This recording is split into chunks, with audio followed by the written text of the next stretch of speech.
133 na ang mga piggery farm na kumpirmadong apektado ng African Swine Fever o ASF sa lalawigan ng Nueva Vizcaya.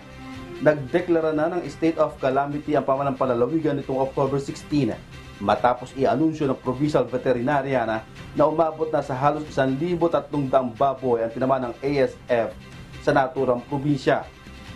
Sa inisyal na report ng Provincial Veterinary Office, tinatayang 20 milyong piso na ang nalulugi sa industriya ng babuyan dahil sa nasabing sakit. Hinihikayat ni Department of Agriculture Undersecretary Deogracias Victor Sabellano ang mga local government unit o LGU na agad magdeklara ng state of calamity kung may kumpirmadong outbreak na ng ASF sa kanilang mga nasasakupan. Layo nito na agad na mapaglaanan ng pondo para mapahusay ang biosecurity measures at malagpasan ang highly infectious animal disease na ito.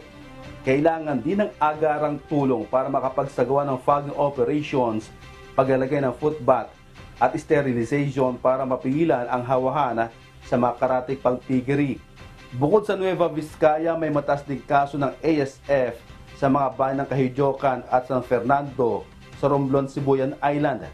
Nananawagan din si Sabellano sa mga animal pharmaceutical company na magpasa ng prototype ng bakuna sa pamahalaan para masuri kung may potensyal na maaprubahan. Naglaan naman ng 1.5 billion pesos ang Kongreso para sa ASF vaccination effort ng DA sa taong 2024.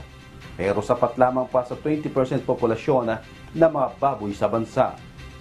Diyos ang aming sandigan, serbisyo publiko ang aming pinahahalagahan.